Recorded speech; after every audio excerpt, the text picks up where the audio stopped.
Do not save what is left after spending, but spend what is left after saving. Yan yung sinabi ng isa sa mga sikat na bilyonaryo, kundi si Warren Buffett. Ngayon, kung naghahanap ka ng sign at gusto mo makapag-ipon this 2025, ito yung sign mo. Para sa mga nagtatanong, ito yung guide para sa'yo dito sa Peso Cents Ipon Challenge.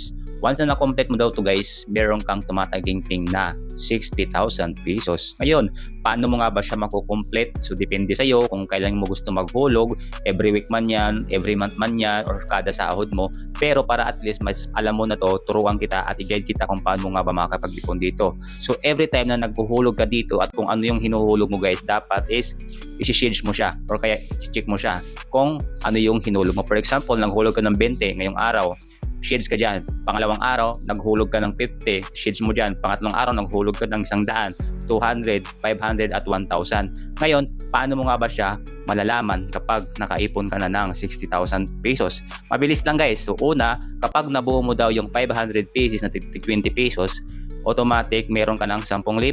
Pangalawa, kapag nabuo mo daw yung 200 pesos na 50 pesos, meron kang 10,000. And pangatlo, kapag nabuo mo daw yung 100 pesos of tigwa 100 pesos is meron kang 10,000.